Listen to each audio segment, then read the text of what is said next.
하나님 앞에 나갈 때 우리의 자세는 어때야 되냐면, 오늘도 내게 은혜 베푸소서. 오늘도 이 예배를 통해서 내가 주의 음성 듣지 못하면 나는 한 주간을 실패할 수밖에 없습니다.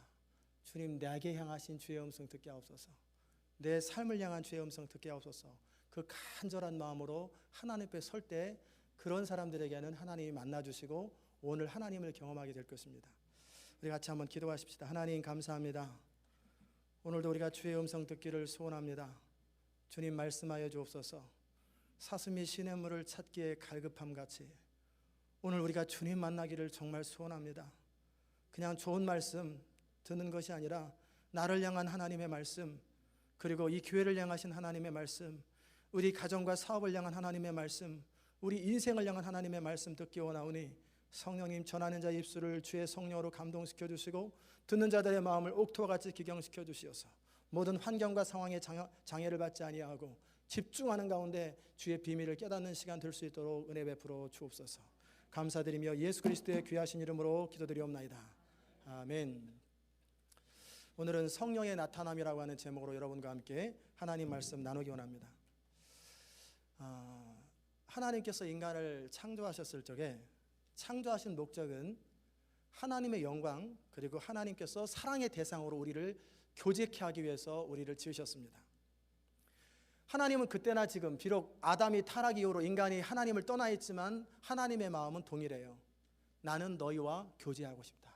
난 너희와 함께 사랑을 나누고 싶다. 비록 인간은 죄로 말미암아 하나님으로부터 떠나 있어요. 그래서 아담 이후로 지금까지 모든 사람들의 마음속에는 어떤 의식들이 있냐면, 인간이 어떻게 신의 음성을 듣냐, 사람이 어떻게 하나님과 교제할 수 있겠냐, 그냥 하나님이 기록한 말씀, 이 말씀 듣고 그냥 깨닫고 이대로 사는 것이지, 이 정도밖에 생각하지 못하는 사람들이 참 의외로 많아요. 교회를 다니는 사람이라 할지라도 하나님의 음성을 듣는다든가 하나님께서 실제 내 삶 속에서 구체적으로 이끄시고 인도하시고 말씀하시는 것에 대해서 실제 경험한 사람들, 체험한 사람들이 많지 않아요. 오늘 예배에 참석하는 사람들조차 성령을 친히 경험한 사람들 제하고는 하나님께서 내 삶의 자리 가운데 구체적으로 역사하시고 그때그때마다 말씀하시고 나의 걸음을 인도한다라고 확신 있게 이렇게 선포할 수 있는 사람들이 많지 않아요. 그러나 우리가 하나님과 교제하며 하나님께 사시는 일들을 우리를 통해서 나타나게 되면 우리 인생은 놀랍게 바뀝니다. 인간을 창조하신 하나님의 목적이 이루어지는 거기 때문에 우리 인생은 지금보다 적어도 100배, 50배, 1000배 이상으로 엄청난 인생을 살아가게 돼요.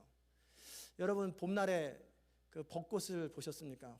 활짝 핀 벚꽃, 참 이쁘다, 활짝 폈구나. 살구꽃이 빨갛고 막 노랗고 막 그냥, 살구꽃이 노랍니까? 빨갛죠? 빨간 살구꽃이 활짝 만발해 있는 걸 보면서 여러분의 마음이 환하게 열릴 거예요. 내 인생도 이렇게 한번 활짝 편 날이 있었나? 내 인생이 이렇게 활짝 한번 편 날이 있었나? 제가 우스갯소리로 우리 집사람한테 종종 얘기합니다. 결혼을 34살에 했어요. 우리 집사람이 저랑 결혼을 할 때. 그래서 당신 활짝 20대 펼 때 한 번도 본 적이 없다. 이제 언제가 가장 활짝 편 날이었냐 그랬더니 20대 대학교 다닐 때 막 그때가 활짝 폈대. 나는 그때 얼굴 본 적이 없는데. 여러분의 인생이 활짝 편 것 같은 그런 느낌을 가지고 여러분이 살아가십니까? 또 그리고 가을날에 보면은 감나무에 감이 주렁주렁 열린 거예요. 그래서 감이 땅에 떨어질 만큼 거의 막 그럴 만큼 그런 감나무를 본 적이 있으십니까? 저희 할아버지 집에 어렸을 때 갈 때는 그 항아리 뒤에도 감나무가 있었지만 거기는 이렇게 풍성하지 않았어요. 근데 돌담길을 지나가는 그 돌길에 보면은 감나무가 한 오래된 감나무인데 얼마나 많은지 아마 1000개, 2000개, 3000개는 되는 것 같아요. 주렁주렁 달려가지고 감나무가 휘어져서 땅에 막 닿을 것 같이 풍성합니다. 보기만 해도 너무너무하고 그냥 손으로 따면 감이 다 따져요. 홍시도 있고 들익은 것도 있고 다양한 열매들. 만약에 이렇게 우리 인생도 주렁주렁 열매 맺는 인생을 살아간다면 얼마나 좋겠어요. 활짝 핀 봄날처럼, 벚꽃처럼, 살구꽃처럼, 그리고 풍성한 열매 맺는 이 감나무처럼 여러분의 인생이, 우리의 인생이 그렇게 빛나고 열매 맺는 인생이 된다면 얼마나 좋겠습니까? 그렇게 되시기 원하십니까? 하나님은 분명히 우리에게 말씀하셨어요. 내가 온 것은 양으로 생명을 얻게 하고 더 풍성히 얻게 하려는 것이라. 우리 주님께서 이 땅에 오신 것은 뭐냐면 여러분과 저를 구원하셔서 생명을 얻게 하고 이 생명력이 우리 가운데 넘쳐서 계속 풍성한 열매를 맺는 인생, 풍성한 인생을 살게 하는 것, 이게 주님의 계획이요 주님의 뜻이에요. 근데 우리 실제로 우리의 삶에 보면은 이런 사람이 얼마 안 돼요. 몇 가지 기도 응답 받은 걸 가지고 하나님이 나를 사랑하신다, 몇 가지 지나온 몇 년 전, 그것도 한 10년 전, 5년 전, 그때 그 응답 받았던 걸 가지고 지금까지 누리고 있어요. 오늘 내가 하나님을 경험하지 못하는 인생은 지금 열매가 없는 인생이에요. 하나님의 손에 붙잡혀서 인생을 살아갈 때 우리 인생은 참 풍성해집니다. 정말 영광스러워지고 찬란해집니다. 여러분의 가슴 속에 그런 열망이 있었으면 좋겠어요. 비록 내가 70이라도 50이라도 60이라도 40이라도 내가 이전과는 비교할 수 없을 만큼 한번 활짝 펴본 인생, 이게 인생이다, 이렇게 사는 것이 정말 인생이다라고 하는 그 감격이 있는 그런 인생. 야, 이게 쓰임받는 거구나, 이게 정말 인생이구나. 그러면서 여러분이 자다가 깨서 일어나서도 그냥 웃는 거예요. 누가 보면 미쳤다 할 만큼 너무 좋아서 웃고, 그래서 은혜에 감격해서 울고, 내가 이렇게 하나님 앞에 영광스러워도 되는가, 내가 이렇게 쓰임받아도 되는가, 내 인생이 이렇게 빛나도 되는가 하는 그런 인생, 그런 인생 사시기를 주의 이름으로 축원합니다. 그런 인생 사는 것이 하나님의 원래의 목적을 이루는 것이, 그게 보통인 거예요. 그게 정상적인 하나님의 사람의 삶의 모습이에요. 우리가 지난주에 신령한 것을 추구하라는 말씀을 나누면서 두 가지를 나눴어요. 하나는 뭡니까? 헌신하라. 두 번째는 사모하라. 두 가지를 함께 나눴어요. 하나님께 헌신하라고 하는 말을 다른 말로 표현하면 우리 인생을 향하신 하나님의 사랑과 계획을 받아들이시고, 그리고 우리를 통해서 하나님의 일하실 수 있도록 해드리는 거예요. 그게 헌신입니다. 많은 사람들의 착각 내지는 잘못 알고 있는 것이 뭐냐면, 하나님의 나라와 영광을 위해서 하나님의 교회를 위해서 내가 열심히 일하고 최선을 다해서 일하는 것, 이것을 헌신으로 착각하는 경향이 있어요. 최선을 다해봐야 우리 그릇 별로 없어요. 열심히 해봐야 우리 능력 별거 없어요. 그것이 하나님의 방법이 아니에요. 하나님의 일은 뭐냐면 이렇게 연필처럼, 볼펜처럼 하나님의 손에 붙잡혀 있는 거예요. 볼펜은 누구 손에 붙잡혀 있는가가 가장 중요하잖아요. 볼펜 품질이 얼마나 할지라도 상관없어요.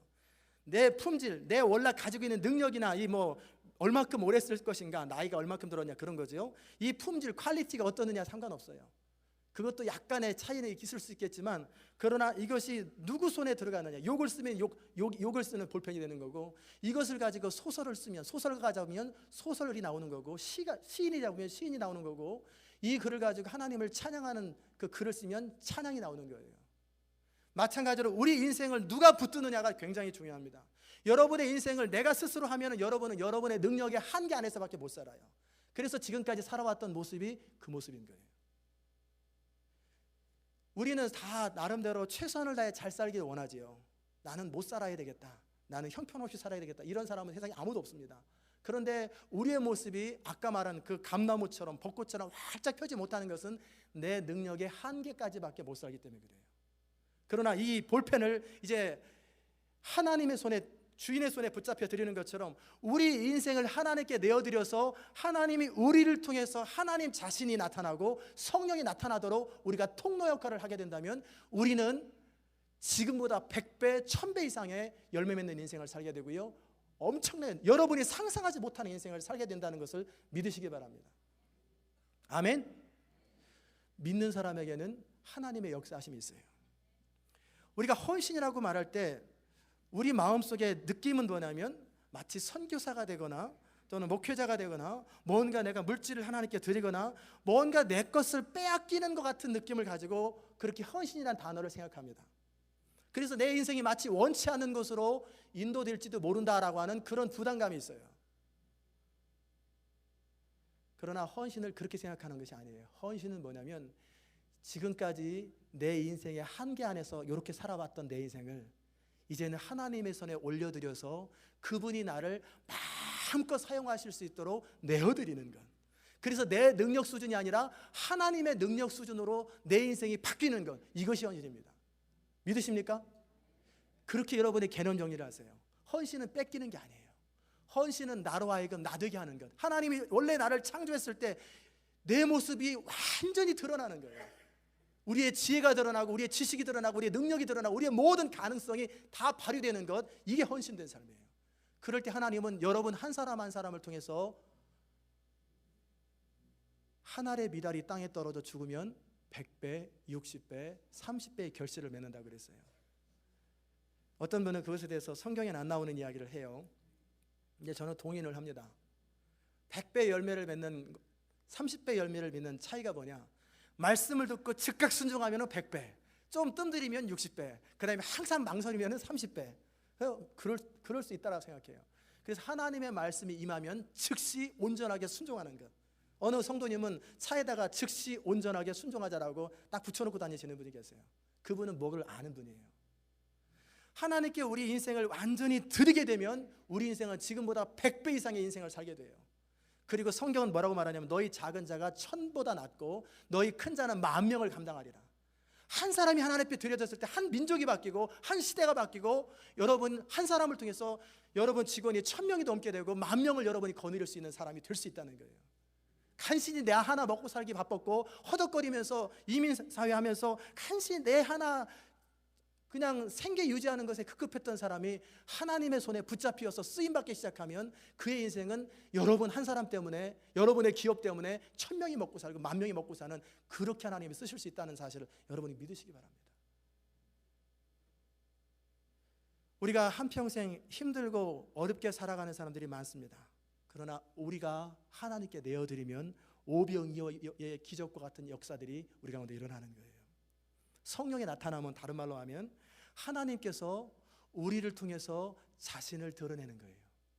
하나님의 영광은 언제 드러납니까? 우리가 뭔가 열심히 했다고 드러나는 거 아니에요.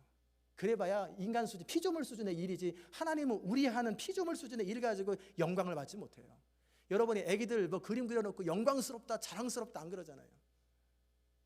하나님의 진정한 영광은 뭐냐면 하나님께서 우리를 통해서 하나님 자신이 드러날 때 영광을 받으시는 거예요. 한번 따라서 합시다. 하나님의 진정한 영광은 하나님께서 나를 통해 하나님 자신이 드러날 때 영광을 받으신다. 그게 참 영광이에요. 그래서 정말 뭘 아는 사람들은 나를 주의 도구로 사용하여 주옵소서, 나를 통하여 하나님의 일을 이루시옵소서, 나는 몽당연필처럼 하나님의 손에 붙잡힐 터이오니 주님 나를 주님 원하는 대로 사용하여 주옵소서. 그럴 때 이제는 그때서부터 여러분의 인생이 쓰임받기 시작하는 거예요. 여러분의 인생의 주도권을 내어드린 사람, 하나님께 온전히 맡겨드린 그 사람의 인생은 지금과는 상상을 초월할 만큼 바뀝니다. 오늘은 먼저 그 성령의 나타남에 관해서 어떤 부분을 다루려고 하냐면 하나님과 교제하며 하나님의 인도와 하나님의 뜻을 구체적으로 우리가 어떻게 알 수 있는 부분을 다루고, 다음 주와 아마 그 다음 주에는 그러면 그 능력적인 측면에서 하나님의 은사를 어떻게 받고 어떻게 활용하는지 그 부분을 다루길 원합니다. 하나님은 우리와 교제하기를 기뻐하시고 우리를 통하여 하나님 자신이 드러나기를 원하시는데, 우리가 만일 하나님의 성령의 인도함을 받으면 성령의 나타남이 우리 삶 가운데 구체화됩니다. 그러면 우리 인생은 놀라워지는 거예요. 하나님의 영으로 인도함을 받는 그들이 곧 하나님의 아들이라 그랬어요. 로마서 8장에 하나님의 영으로 인도함을 받는 그 사람들이 하나님을 기쁘시게 하고 하나님의 아들이요 딸이라 부름받는 거예요. 사업을 하는 사람들이 성령의 나타남을 구할 때 그 사람은 가치 없는 물건을 구입하지 않을 거예요. 그러기에 헛되이 자금을 낭비하지 않을 것입니다.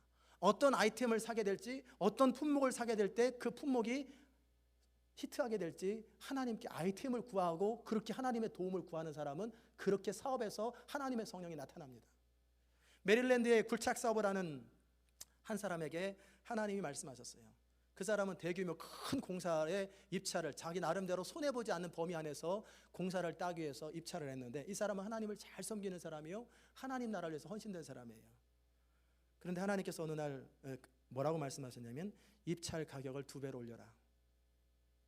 이 사람이 이게 뭐냐, 지금 내가 제시한 이것도 충분한 가격인데 입찰 가격을 2배로 올려드리면 무슨 일이 생겨요? 나는 입찰에서 떨어질 텐데.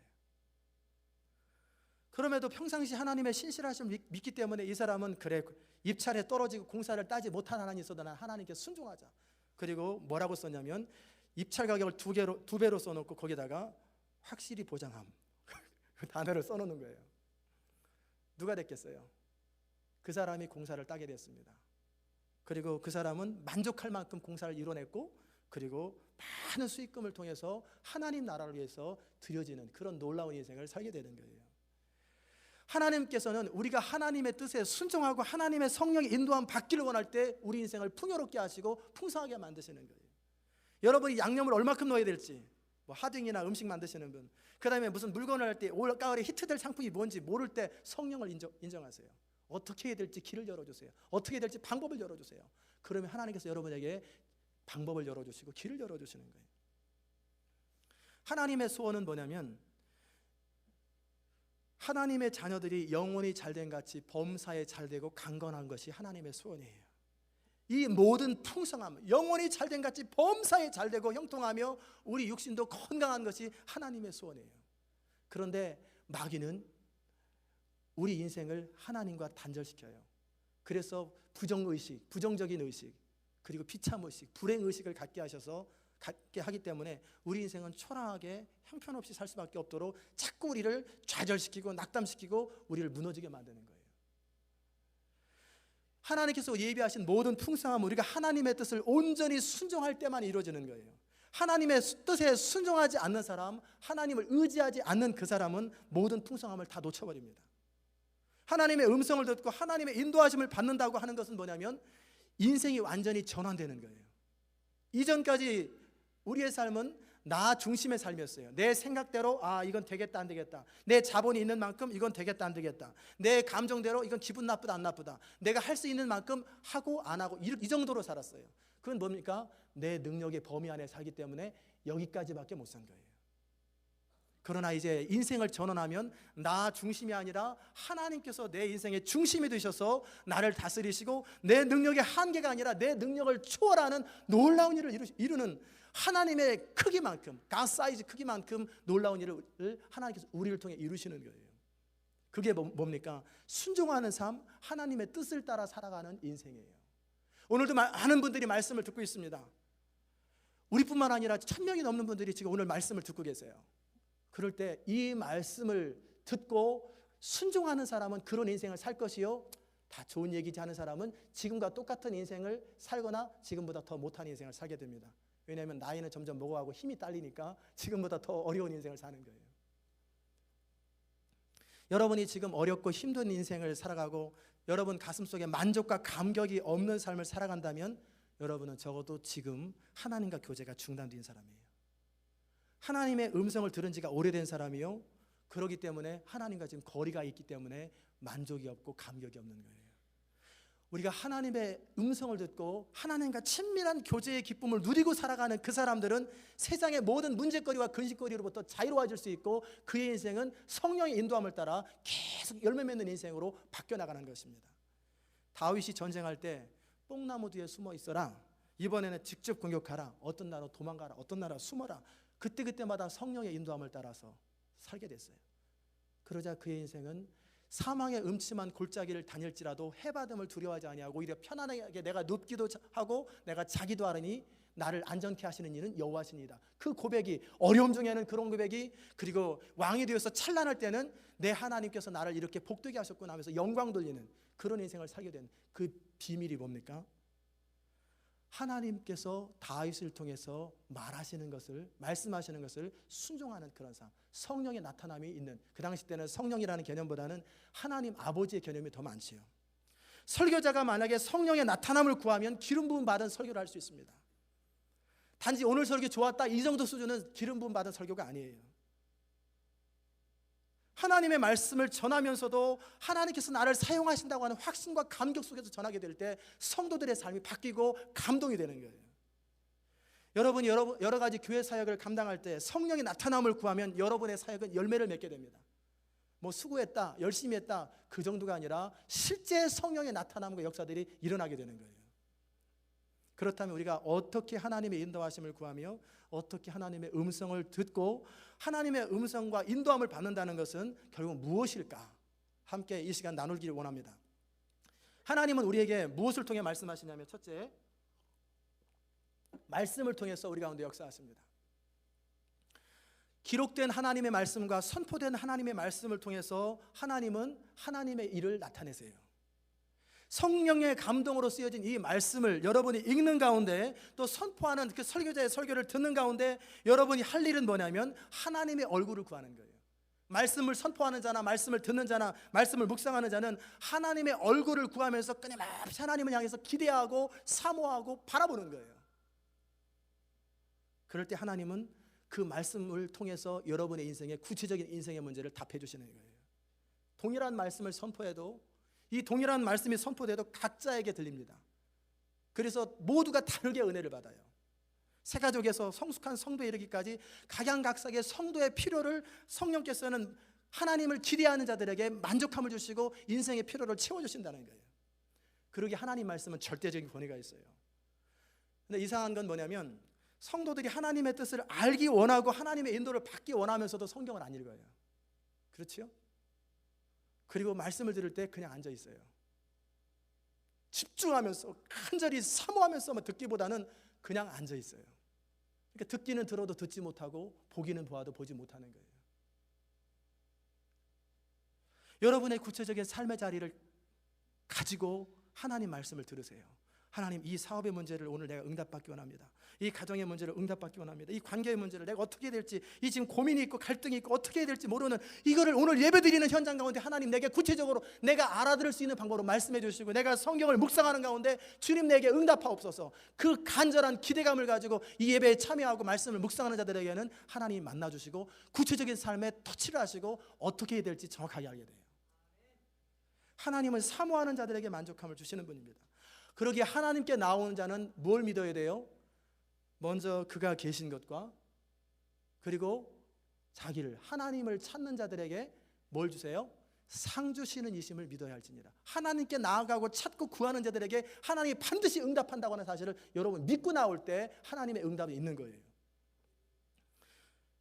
여러분이 오늘 말씀을 읽고 묵상할 때, 여러분이 구체적인 상황에서 또 오늘 말씀을 선포되는 말씀을 듣고 이 예배를 드릴 때 여러분의 삶 가운데 다가오는 그 주의 음성을 들으세요. 여러분이 지금 경제적으로 어려움을 갖고 있는데 이 말씀을 듣는 가운데 또 말씀을 읽는 가운데 여호와는 준비하신 하나님, 여호와 이레라는 말씀을 들었거나 내가 너의 모든 쓸 것을 채우리라는 말씀을 들을 때 내 가슴이 뜨거워졌고 확신이 딱 생겼다면 그걸 붙드세요. 그걸 붙들고 아멘 하면서 놓치지 않는 거예요. 그냥 여러분이 지금 인생의 어떤 위기 속에서 질병 때문에, 아픔 때문에 고통하고 힘들어하고 있는데 말씀을 듣는 가운데, 말씀을 읽는 가운데 내 가슴 속에 치료하신다고 하신 하나님의 말씀이 믿음으로 확 다가오는 순간이 있어요. 강하게 확신처럼 다가오는 순간이 있을 때 아멘으로 붙드세요.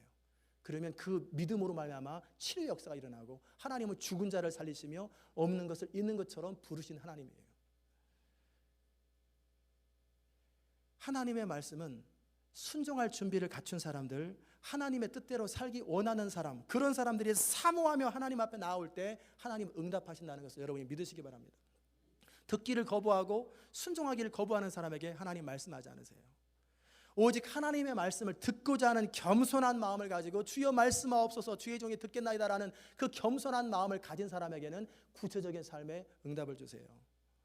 억지로 꿰맞추고 성경을 통해서 억지로 내 원하는 대로 꿰맞추는 것이 아니라 여러분 마음속에 부인할 수 없을 만큼 강하게 하나님 말씀에 부딪히는 순간이 있을 거예요. 그래서 붙드세요. 강하게 붙드세요. 이 교회가 시작될 때 2003년도에도 역시 동일하게 시편 87편을 묵상하는 가운데 지존자가 친히 시온을 세우리라고 하는 그 말씀이 제 가슴을 탁 친 거예요. 그러면서 시온 인터내셔널 교회를 개척하게 된 거예요. 여러분의 삶이 어찌하든지 하나님의 말씀의 권위 앞에 엎드리세요. 경외감을 가지세요. 하나님은 말씀하신 하나님, 오늘도 얼마든 내 삶을 터치하실 수 있는 그 하나님이라는 사실 앞에 옷깃을 여미고 서 있을 때 여러분은 그 하나님의 성령의 인도함을 받게 될 것입니다. 두 번째는 꿈과 환상을 통해서요. 성령께서는 꿈과 환상을 통해서 하나님 자신을 나타내십니다. 꿈은 뭐냐면 잠들었을 때, 우리 의식이 잠들었을 때 일어나는 현상이 꿈이고, 환상은 깨어있을 때, 눈을 떴거나 감았거나 상관없이 의식이 깨어있는 상태에서 다가오는 것이 환상이에요. 우리 육신은 밤이 되면 잠을 잡니다. 그러나 우리 영은 잠드는 법이 없어요. 그러기에 하나님은 영이시기 때문에 잠드는 법이 없고 피곤한 법이 없으세요. 우리 육신이 밤에 잠을 자고 피곤해서 의식이 없이 잠을 잔다 할지라도 하나님은 우리 영을 통해서 꿈 가운데 말씀하실 수 있어요. 그리고 환상을 통해서 우리에게 말씀하실 수 있다는 거예요. 이것을 무시하지 마세요. 무시하지 말고 그것을 받아들이고 그것을 기대할 때 하나님은 꿈과 환상을 통해서 우리의 걸음을 인도할 수 있다는 사실을 여러분이 믿으시기 바랍니다. 욥은 꿈에 대해서 이렇게 말했어요. 사람이 침상에서 졸며 깊이 잠을 잘 때에나 꿈에나 밤에 이상 중에 사람의 귀를 여시고 인치듯 교훈하시나니, 우리가 잠들어 있을 때 잠깐 깜빡깜빡하고 있을 때 비몽사몽간에 하나님이 우리의 인치듯이, 다니엘도 꿈을 통하여 뇌 속으로 하나님의 이상을 받았고 요셉도 꿈을 통해서 자신의 미래를 보게 됐어요. 어떤 성도가 술 담배를 끊었는데, 그래서 이제 편안하게 살고 있는데 꿈속에서 어느 날 술 담배를 딱 하고 있는 자신의 모습을 발견하게 되는 거예요. 그래서 깜짝 놀라서 깨보니까 꿈이다, 감사하다. 그런데 그럴 때 하나님께서 괜히 그 꿈을 꾸게 하시겠어요? 아니거든요. 실제 그 사람이 술 담배를 하지 않다 할지라도 지금 하나님 앞에 범죄한 부분이 있다는 걸 지금 경고시키는 거예요. 꿈속에 자신의 끔찍한 모습을 바라보면서 경각심을 주시는 것처럼 그때 해야 될 일은 자신을 돌아보아 하나님과 관계 속에서 내가 어떤 부분을 하나님 앞에 회개하고 돌이켜야 되는지 점검하라고 하나님께서 알아듣도록 말씀하시는 걸 깨달아야 돼요. 그렇다고 우리가 계속 꿈을 꾸고 꿈을 꿀 적에 모든 꿈이 다 하나님으로부터 왔다라고 생각할 필요는 없어요. 또 꿈을 액면 그대로 받아들일 필요도 없어요. 베드로라고 하는 사람은 그 환상 중에 하늘에서 보자기가 내려왔는데 보자기 안에 온갖 이스라엘 백성들이 더럽게 생각하고 먹지 않는 음식물들, 우리로 얘기하면 지렁이, 바퀴벌레, 무슨 뱀장어, 이런 것들이 그 안에 잔뜩 있는 거예요. 그러니까 하면서 그때 하나님께서 먹으라. 나 이런 거 못 먹는데. 안 먹습니다. 이런 건 안 먹습니다. 2번 연거쳐서 계속 내려오는 거예요. 계속 내려오는 거예요. 이게 무엇인가 생각하고 기이 여길 때 바깥에서 고넬료의 하인이 오게 되지요. 그럴 때 그 환상의 의미를 발견하는 거예요. 여러분에게 꿈이 임하고 환상이 임할 때 그냥 생각이 안 나면 잊어버리세요. 생각 안 나는데 굳이 기억할 필요 없어요. 하나님이 주시는 꿈과 환상은 생각나게 돼 있어요. 그럴 때 그 꿈과 환상을 볼 적에 무시하지 말고 함부로 여기지 말고 그것이 무슨 뜻인가 생각하면서 하나님 앞에 기도해 보세요. 아무렇게나 발설하지 마세요. 왜냐하면 요셉처럼 함부로 미리 일찍부터 발설하다가 그 경솔함 때문에 요셉이 형들한테 인신매매 당하는 거예요. 미움당하고. 그리고 영적으로 미숙한 사람들에게 그 꿈 얘기를 하지 마세요. 괜히 시기당하고 괜히 또 이상한 사람 취급받아요. 영적으로 성숙한 사람에게 자신의 꿈 얘기나 환상 이야기를 하거나 아니면 하나님 앞에 물어보세요. 내가 이런 꿈과 환상을 봤는데 어떻게 해야 될지 나는 해석할 길이 없습니다. 가르쳐주세요. 가르쳐주세요 하고 기도하면 하나님께서 알아들으시도록, 여러분이 알아들을 수 있도록 말씀하실 수 있는 분이십니다. 세 번째는 예언이에요. 예언에 대한 자세한 내용은 14장을 나눌 때 함께 나눌 것입니다. 오늘은 하나님께서 예언을 통해서도 말씀하실 수 있다라고 하는 부분만 나눌 거예요. 우리 지난번 부흥회 때 우리 교회와 우리 성도를 향한 하나님의 비전과 계획들을 우리가 들었습니다. 그 전사님이 하시는 말씀이 뭐냐면, 지금까지 예언 사역을 하면서 많은 교회를 다녀보고 많은 사람을 만나봤지만 이 시온 인터내셔널 교회 같은 교회는 처음입니다. 하나님께서 이 성도 한 사람 한 사람을 어떻게 그렇게 쓰기를 원하시고 그렇게 축복하시고 이 비전과 이 교회를 향한 계획이 얼마나 큰지, 이런 교회 처음이라는 거예요. 그래서 특이하다. 그래서 여러 성도들이 그 테이블, 예언 사역을 했던 그 테이블 들으면서 죄송스러워, 이렇게 큰 비전을 내가 받아서. 근데 그뿐만이 아니라 다들 그래요. 하나님께서는 이 예언을 사역을 통해서 우리에게 하나님의 계획과 비전들을 말씀하시는 거예요. 왜 그럴까? 하나님께서 이 교회를 향하신 비전이 크고 그 비전을 믿고 제 마음속에서 세계를 가슴에 품고 세계 선교를 전략적으로 움직이고 정말 하나님 앞에 크게 쓰임받고자 하는 비전과 꿈이 계속 있고 그걸 선포하고 붙들기 때문에 여러분 이 교회 와서 함께 그 비전을 이뤄가는 성도이기 때문에 그런 복을 받는 거예요. 그렇다고 해서 다른 교회는 그럼 없느냐? 아니에요. 다른 교회도 다 구원이 있고 다른 교회도 얼마든지 하나님의 역사가 이루어질 수 있습니다.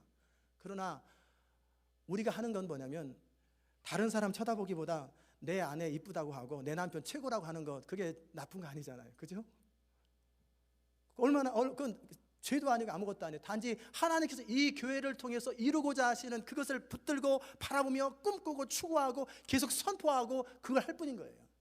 그럴 때 여러분이 그 꿈과 그 비전과 그 하나님께서 이 교회 주신 계획과 비전에 동참하고 내가 그 하나님 나라와 영광을 위해서 쓰임받기 원합니다. 주님 나를 사용하여 주옵소서. 나를 사용하여 주십시오. 강력하게 하나님 앞에 매어 달릴 때 하나님은 여러분의 인생을 들어 쓰기 원하신다는 거예요.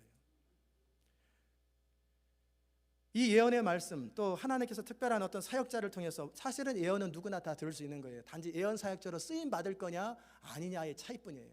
하나님은 우리 각 사람에게 말씀하실 수 있어요.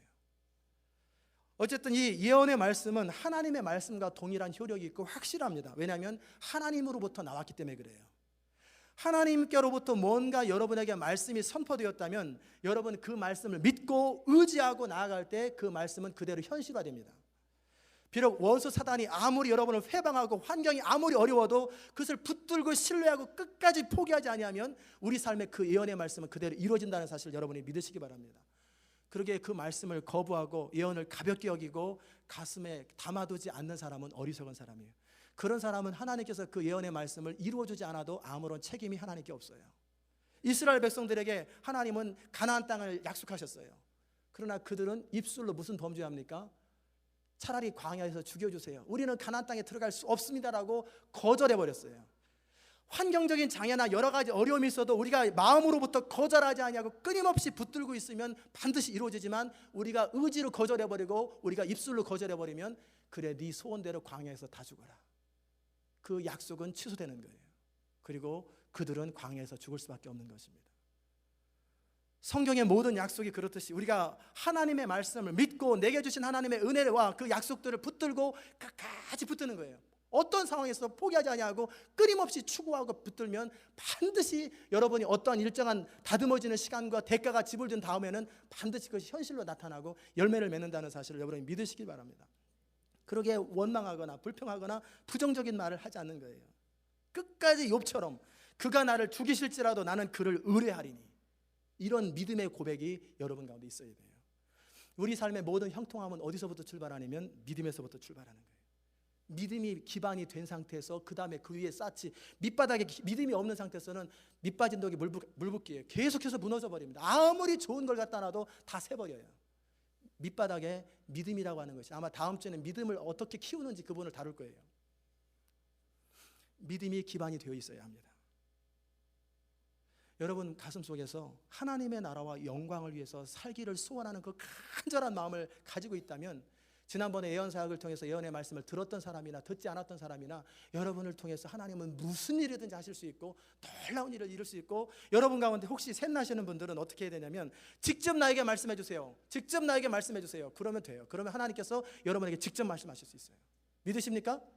왜 하나님은 누구를 통해서 말씀하실 수 있나요? 여러분에게도 직접 말씀하실 수도 있어요. 단지 그런 분들은 특별하게 부르심을 받아서 그렇게 쓰임받는 것이고, 우리가 영적으로 둔할 때, 영적으로 하나님과 친밀함이 없을 때 그렇게 깨달음을 주시고 우리에게 그 예언의 말씀을 주시는 것뿐이에요. 여러분이 정말 하나님을 신뢰하고 잘 감당할 때 여러분은 천명이 감당할 수 있는 일을 할 수 있는 사람이 돼요. 여러분이 하나님의 말씀을 절대적으로 신뢰하세요. 그리고 여러분의 생각의 범위 안에서 살지 마세요. 여러분의 감정, 자존심 짓밟아 버리세요. 내 자존심 상했다, 감정 상했다, 그런 건 많이 상해서 할 수 있는데 여러분의 교만함이 다 깨지고, 교만한 사람이 자존심이 상하는 거거든요. 교만함을 다 깨트리시고 내 자존심을 다 없애버리시고 살든지 죽든지 내 안에서 그리스도만이 존귀케 되는 그쪽으로 헌신되시고 그쪽으로 다듬어지세요. 그러면 여러분은 하나님의 도구가 되어서 귀한 인생을 살게 됩니다. 네 번째는 음성이에요. 이것은 실제 귀로 음성을 듣는 것입니다. 바울이 다메섹 도상에서 하나님의 음성을 들었지요. 사무엘도 어렸을 때 하나님의 음성을 들었어요. 이렇게 귀로 듣는 사람들은요, 두리번두리번하고 누군가, 왜냐면 직접 귀로 들리는데 사람은 안 보이니까. 그래서 엘리야한테 찾아가서 부르셨습니까? 왜? 귀로 직접 들었기 때문에 그래요. 이런 것은 흔하지 않습니다. 그러나 없는 것이 아니에요. 이 하나님의 음성, 직접 귀로 듣는 하나님의 음성은 다른 사람들은 들을 수도 있고 못 들을 수도 있어요. 그러나 그 사람 자신은 정확하게 알아듣습니다. 저도 90년도에 그렇게 직접 하나님 앞에 들어본 적이 있는데, 20년 동안 살았던 공도지역, 전체 인구가 10,000명밖에 안 되는 그 도시에, 농촌이죠, 사실 도시도 아니고 농촌에 하나님 말씀하시는 게 90년 후에, 가을에 앞으로 수년 후에, 몇 년 후에 수많은 사람들이, 수만 명의 사람들이 몰려올 것인데 이것을 위해서 깨어서 기도하라. 그래서 저희가 그것을 놓고 3년간을 계속 청년들과 함께 기도했습니다. 그런데 그 말씀이 10년 되는 때 현실로 이루어져서 지금 10,000명이 아니라 수만 명이 거기서 살고 계세요. 이것을 놓고 하나님 미리 기도시키는 거예요. 5번째는 조용하고 세미한 음성입니다. 하나님은 사실은 이 말씀은 여러분 모두에게 다 어느 정도 한두 번씩은 임했을 거예요. 그 안에 성령이 살아계시고 그 안에 그리스도를 영접한 사람들은 다 경험이 있을 거예요. 귀로 직접 듣는 것이 아니라 우리 영으로 말씀하시는 주의 음성을 듣는 것인데, 이것을 어떤 사람은 깨달음이라고 표현될 수도 있고요. 하여튼 우리 영적인 영역 안에서 하나님이 말씀하시는 거예요. 많은 성도들이 이 말씀을 듣고, 그런데 이것이 훈련되지 않았기 때문에 긴가민가, 이게 하나님으로부터 받는가 내 생각인가 계속 왔다 갔다 하는 거예요. 훈련되지 않아서 그래요. 성령의 내적인 음성이라고 하는 이런 부분은 잘 훈련하셔야 됩니다. 그러면 하나님의 세미한 음성을 선명하게 들어요. 귀로 듣거나 환상을 보거나 꿈을 꾸거나 이건 어쩌다 한 번씩 하는 일이지만, 이런 하나님의 조용하고도 세미한 음성은 매 순간마다 하루에도 수십 번씩 계속 말씀하실 수 있는 하나님의 음성이에요. 왜 하나님께서 세미한 음성으로 말씀하시냐면, 우리가 그분의 음성에 민감하게 귀를 기울이기 원하시기 때문에 그래요. 그래서 하나님의 가장 부드러운 음성까지라도 가려낼 수 있을 정도로 깊이 하나님과 교제하며 계속 그 음성에 민감하고, 때로는 시행착오를 겪는 한이 있어도 그대로 순종해 보시고 계속 순종하다 보면 그 감각이 쌓입니다. 계속 쌓여요.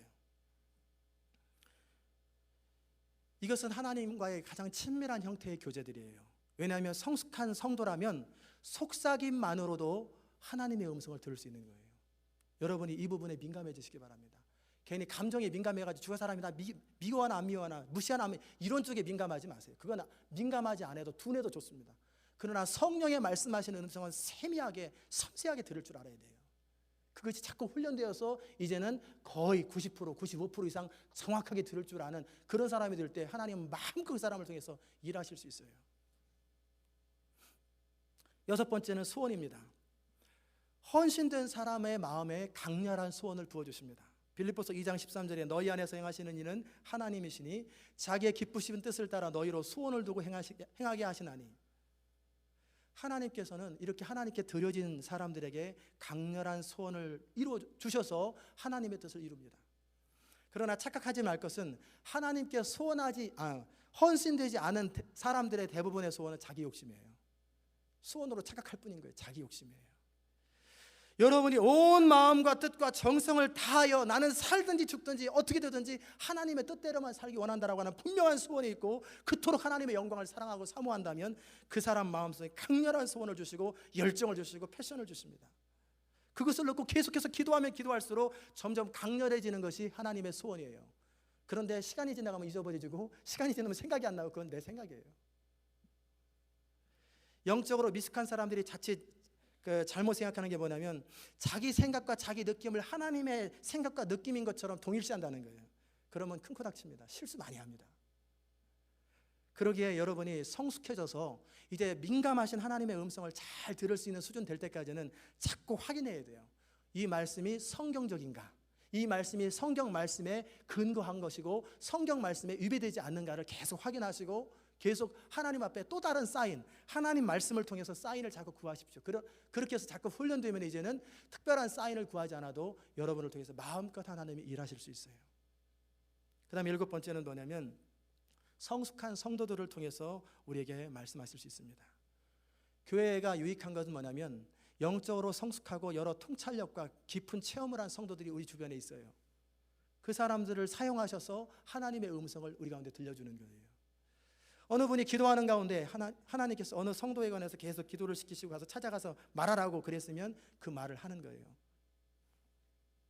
그럴 때 듣는 사람들은 자기 자신을 쳐서 복종시키며 그 음성 앞에 순복하는 거예요. 들어보면 알아요. 왜냐하면 스스로 내가 공감하는 부분이 있거든요. 근데 전혀 엉뚱하고 터무니없는 얘기를 하면은 이 부분은 하나님께 다시 한번 확인을 구하시고, 그리고 누군가 우리에게 무슨 얘기를 했는데 그게 성경적이지 아니하고 그게 비윤리적이고 그러면은 무시해버렸어요. 그것은 그냥 엉뚱한 소리 한 거예요. 자기 혼자 착각해서 한 소리니까 무시해버려도 됩니다. 하나님 목회자를 통해서 여러분에게 말씀하십니다. 그럴 때 여러분의 태도는 순종하는 거예요. 설령 그릇된 충고를 할 수도 있어요. 그러나 그 그릇된 목회자의 충고임에도 불구하고 여러분이 순종했을 때 그 책임은 여러분에게 없습니다. 단지 순종한 것에 대해서 보상만 있어요. 대신에 잘못 충고한 목회자는 하나님 앞에 엄히 책망을 받습니다. 왜냐하면 성도들을 잘못 이끌었기 때문에. 그러나 여러분이 충고를 무조건 거절한다면 여러분은 많은 것을 놓쳐버려요. 불행에 빠지기도 합니다. 엘리 제사장의 말을 믿었던 한나, 그 한나는 근심 중에 답답함과 탄식 속에서 기도하는 가운데 엘리 제사장이 그랬잖아요.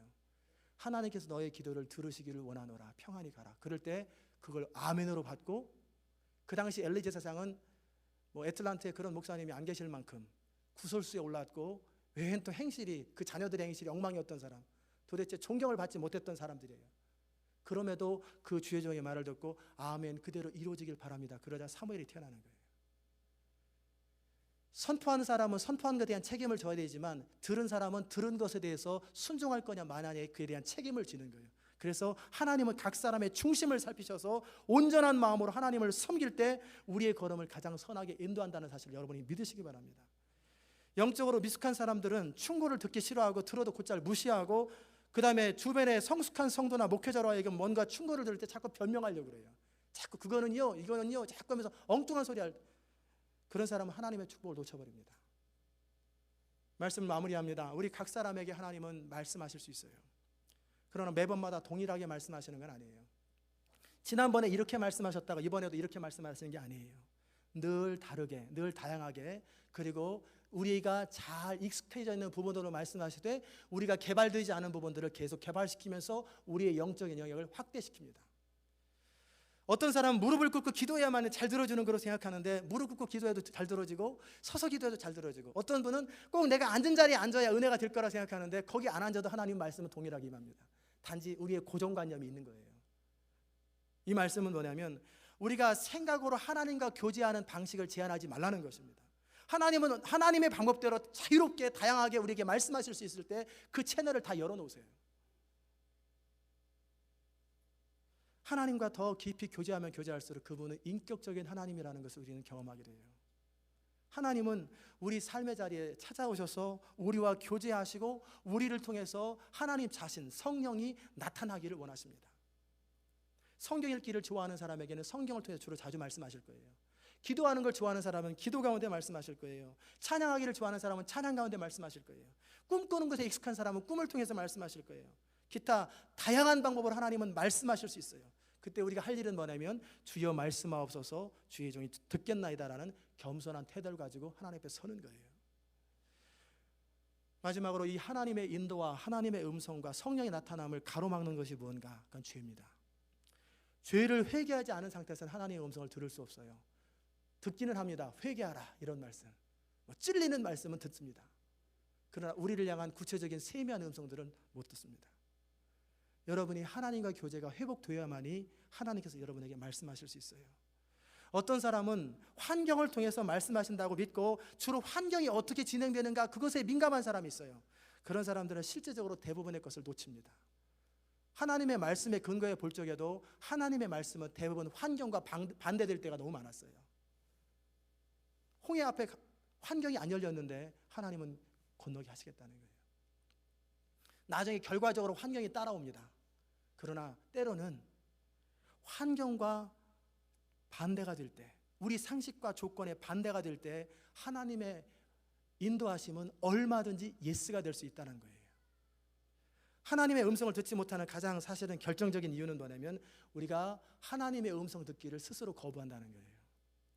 말로는 하나님의 음성 듣기를 원합니다 그러지만 실제적으로 우리가 듣기 원하는 것만 듣기를 원해요. 우리가 듣기 싫은 것은 듣기 싫다고 그래요. 그렇기 때문에 하나님 말씀하실 수 없어요. 교회에서 많은 오해들이 생기고 그릇된 이야기가 도는 이유가 뭐냐면 대화를 하는 과정 속에 내가 듣고 싶은 이야기만 들어요. 그리고 나한테 익숙한 것만 들립니다. 그러니까 말하는 사람의 의도와 뉘앙스나 모든 것들은 다 놓쳐버리고 그 사람 말 하나만 탁 붙들고 상처를 받아버려요. 그리고 엉뚱한 얘기를 돌립니다. 다 어리석어서 그러는 거예요. 우리가 하나님 앞에 설 적에는 하나님의 음성을 내가 가려서 선택하고 듣고 말고 순종하고 말고 이런 게 아니에요. 하나님이 말씀하시면 주여 말씀하옵소서 주의 동이 듣겠나이다라고 선택하지 않냐고 무조건 순종하는 거예요. 비록 우리가 잘못된 그런 부분에 있어서 순종한다 할지라도 하나님 우리 중심을 보시기 때문에 그 부분에 대해서 정확하게 가르쳐 주시고 다음에는 시행착오를 하지 않도록 방법까지 가르쳐 주십니다. 하나님은 중심을 살피시는 분이에요. 여러분이 하나님의 음성을 어떤 통로를 통해서 들었다면 순종하세요. 그럴 때 여러분은 놀라운 축복을 경험하게 될 것입니다. 더 많이 순종하고 순종을 자꾸 연습하세요. 선포되는 말씀을 통해 찔림을 받았으면 그 주에 가서 바로 순종하고 집에 가서 바로 순종해야 돼요. 그런데 이번 주에 찔리는 말씀 다음 주에 또 찔리고 그 다음 주에 또 찔리고 이것은 화인 맞은 양심이에요. 그런 사람을 통해 하나님은 하나님의 일을 나타내기 어렵습니다. 그러다 나중에 한번 하나님이 그래도 사랑하면 징계 한번 받습니다. 정신 차리라고. 하나님이 뭔가 말씀하실 때 우리 가슴속에는 어떤 응답이 있어야 되냐면 항상 말씀하시는 건 늘 옳다. 하나님 말씀하셔서 항상 옳다. 우리 주님처럼 항상 예만 있고 아니가 없는 거예요. 우리가 보기에 이해가 되든 안 되든 내가 가능하든 가능하지 않든 하나님이 말씀하실 때는 항상 예스가 되는 거예요. 그러면 우리가 시간 지나면 알겠처럼 하나님 반드시 대안이 있고 방법이 다 열려 있는 거예요. 이렇게 성령의 나타남과 이끄심에 온전히 순종하게 될 때 우리는 그런 성령의 증거들로 가득하게 될 것입니다. 이 교회에 대한 비전과 계획에 대한 그 기대감으로 제 마음에 가득 차 있어요. 그리고 동시에 여러분 한 사람 한 사람을 향한 그 비전과 계획들을 바라보면서 제 마음에 굉장히 기쁨이 있어요. 마지막 때 하나님의 나라와 영광을 위해서 하나님은 이 교회 여러분을 모아주셨어요. 그리고 하나님의 나라 확장하기 원하시고 정말 영적으로 깨어있는 사람들, 영적으로 민감한 사람들, 늘 나한테 유익한 거 안 되는가, 나한테 돈 되는가 안 되는가 다 이렇게만 살아가는 사람, 그런 사람 하나님 사용하지 않습니다. 하나님의 나라와 영광을 위해서 살든지 죽든지 오직 그리스도만 존귀케 되는 그 소원을 가진 그 사람들 그렇게 훈련시키고 변화시켜서 하나님은 하나님의 성령의 나타남과 능력을 허락하실 거예요. 순종의 준비가 된 사람들, 하나님 말씀하신 뭐라고 무슨 말이든지 예스라고 말하는 사람들, 그 사람들을 통해서 하나님 못하실 것이 없습니다. 여러분이 사업을 하십니까? 하나님께 순종하면서 하나님의 은혜를 구하시고 성령의 나타남과 능력을 구하세요. 그러면 여러분의 사업은 날로 번창하게 될 것이고 하나님께서 놀랍게 여러분을 창대케 하실 거예요.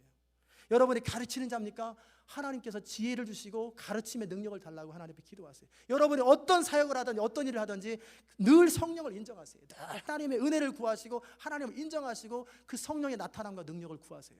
그리고 그 하나님의 인도와 이끄심에 순종하세요. 그러면 여러분의 인생은 벚꽃과 같이 활짝 핀 인생이 이제부터 시작될 것이요, 그리고 주렁주렁 열매 맺는 그런 감나무처럼 여러분을 통해서 주렁주렁 열매들이 차고 넘칠 거예요. 윌리엄 캐리가 선포한 그대로 하나님을 위하여 위대한 것을 기대하시기 바랍니다. 여러분 자신을 위해서 위대한 것을 기대하면 야망이고 그건 여러분을 망하게 합니다. 그것이 아니라 하나님을 위해서 위대한 것을 기대하고 끊임없이 꿈을 꾸세요. 그럴 때 여러분의 인생은 그 꿈만큼, 그 기대만큼, 그 믿음만큼 놀라운 인생을 살게 될 것입니다. 어떤 사람이라도 하나님께 온전히 드려지기만 하면 그의 인생은 하나님의 손에 붙잡힌 거예요. 하나님께 붙잡힌 사람의 인생은 하나님이 책임지시고 보장하시고 자다가도 일어나서 눈물을 흘리고 감격스러울 만큼 여러분의 인생을 복되게 하실 것을 믿으시고 바로 여러분이 그런 인생의 주인공 되시기를 주의 이름으로 축원합니다. 기도하십시다. 하나님 아버지 감사합니다. 오늘도 말씀하시는 주의 음성을 들었습니다. 우리 가운데 다가왔던 확신들, 감격들, 그 기쁨들이 우리 가슴 속에서 계속 차고 넘치게 하시고 하나님 말씀하시는 것에 민감해지게 하여 주시고 하나님과 친밀한 교제가 우리 가운데 계속 차고 넘칠 수 있도록 은혜 베풀어 주옵소서. 원망하고 불평하고 이런 생각하고 저런 생각하고 끊임없이 이유를 대는 사람이 아니라 하나님 말씀하시면 예라고 대답하는 그런 복된 인생 되게 하여 주옵소서. 감사드리며 예수 그리스도의 귀하신 이름으로 기도드리옵나이다. 아멘. 자리 일어나셔서 498장 찬송하십시다.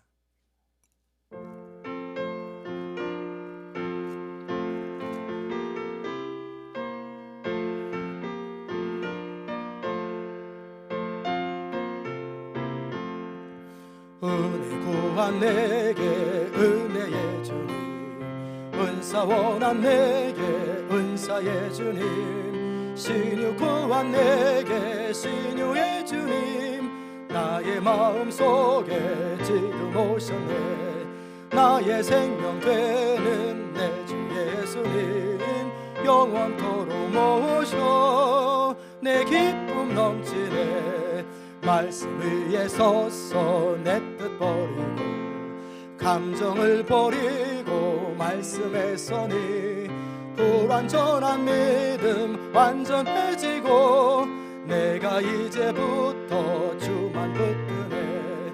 나의 생명 되는 내 주 예수님, 영원토록 모셔 내 기쁨 넘치네. 네가 염려하며 계획하던 것 하며 주께 맡기고 나의 모든 소원 던져버리고 주의 뜻을 따라 살기 원하네. 나의 생명 되는 내 주 예수님, 영원토록 모셔 내 기쁨 넘치네. 믿음으로 닻을 주께 던지고 끊임없이 주를 찬송하면서 전에 나를 위해 일해왔으나 이제 주만 위해 힘써 일하니. 나의 생명 되는 내 주 예수님, 영원토록 모셔 내 기쁨 넘치네. 나의 소망 되는 구주 예수님, 이 세상에 다시 강림하겠네. 나의 등불과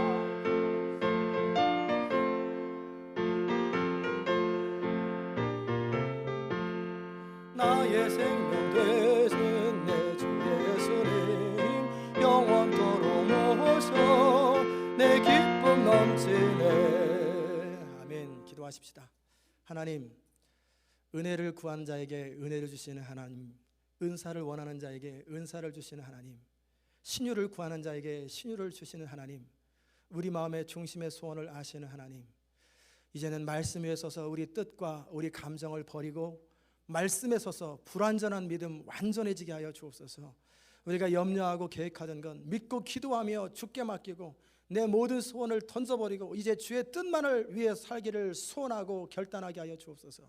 믿음으로 닻을 주께 던지고 끊임없이 주를 찬송하면서 전에는 나를 위해서 일해왔으나 이제는 주만 위해 살기로 결단하는 주의 백성 되게 하여 주시옵소서. 오늘도 주님 앞에 귀한 예물을 드렸습니다. 주님, 이 예물을 받아 주옵소서. 물질을 심는 자에게는 물질의 복을 주시고 시간을 심는 자에게는 시간의 복을 주시고 우리가 무언가 하나님께 드린 만큼 하나님이 역사하신 하나님, 오늘도 물질을 통해서 우리의 마음을 표현했습니다. 주님, 이 물질을 드리는 사랑하는 성도들의 인생을 재물 얻을 능을 주시고 그들의 인생을 복되게 하시고 그들의 헌신된 마음만큼 풍성하게 그들의 인생을 존귀케 하여 주옵소서. 11조를 드린 사랑하는 성도들, 그들의 창고가 복이 넘치게 하시고 흘러넘치게 하시고, 그래서 이제는 10의 1조만 드릴 뿐만 아니라 10의 2, 3, 4, 5조를 드리고도 풍성한 인생 살아갈 수 있도록 그들의 인생을 창대케 하여 주옵소서. 하나님, 감사 예물을 주께 드린 사랑하는 성도들, 그들의 감사로 말미암아 하나님의 영광을 돌리고 하나님의 마음을 기쁘시게 하며 믿음으로 말미암아 기적을 경험하게 하여 주옵소서. 주일 예물을 드린 사랑하는 성도들, 예배 때마다 주의 음성 듣게 하여 주시고 생명을 사랑하여 선교, 구제, 장학, 전도 예물로 주께 드린 사랑하는 성도들, 영혼이 잘된 같이 범사에 잘되는 복을 허락하여 주옵소서. 하나님의 교회를 사랑하여서 수고하며 애쓰는 모든 사랑하는 손길을 꿋꿋이 하며 음식을 준비하며 사람들을 돌아보며 수고하는 모든 그들의 수고와 또 노력을 주께서 받으시고 그들의 인생이 하나님의 손에 붙잡혀 다윗과 같이 하나님 앞에 합당한 인생들이 다 되어질 수 있도록 은혜 위에 은혜를 더하여 주시옵소서. 모든 것이 주께로부터 왔기에 다시 주님께 올려드리오니 주님 받으시고 주의 영광만이 아름답게 드러나게 하여 주옵소서. 이제는 우리 주 예수 그리스도의 귀하신 은혜와 하나님 아버지의 무한하신 사랑과 성령의 감화 감동 교통하시는 역사가 오늘도 주의 말씀을 듣고 그렇게 성령의 나타남과 능력을 구하며 이제는 내가 사는 것이 아니라 우리 안에 그리스도만이 살기를 소원하는 주의 귀한 성도들 머리 위의 인생 가운데 이제부터 영원까지 함께 하시기를 간절히 축원하옵나이다. 아멘.